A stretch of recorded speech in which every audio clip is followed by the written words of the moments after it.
Today on the Cars of Twisted Metal, I cover Shadow. As one person that commented on one of my videos, he was pretty grateful that Shadow was left out of Twisted Metal 3 and Twisted Metal 4, unlike what Hammerhead was. Oh, and Shadow's the gothic hearse of the series, so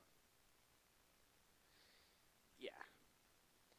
And in Twisted Metal 2, Shadow was the longest car in the lineup, and Axel was the tallest. And since Shadow's kind of a medium-sized car, it's actually a little bit slow, and its handling is a tad bit sluggish, but it's got a solid amount of armor. It's one of those balanced out cars. And pertaining to his special weapon, Shadow has one called the Soul Shadow. And don't confuse this with Mr. Grimm's Screaming Soul. What the Soul Shadow would do, it would fire straight ahead, and unlike Mr. Grimm's Soul Shadow, you had to detonate the weapon, because if it went past your opponent and you didn't detonate it, it would just go straight past them and then go on and on.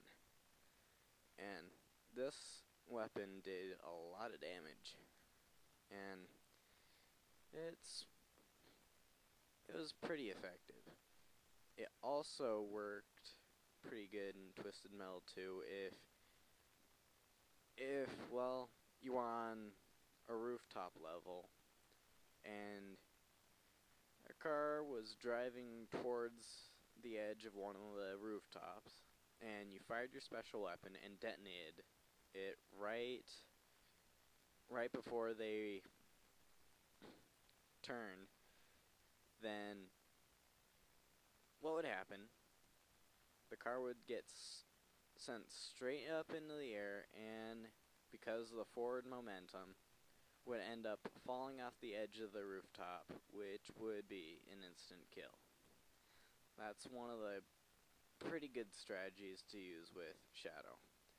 And I don't really use Shadow much, because it doesn't really suit my driving style that much, but it's pretty good for a drive every so often. And in conclusion, Shadow would probably be a novice car because it's one of those balanced out cars, and it's got a pretty decent special weapon. So that is Shadow.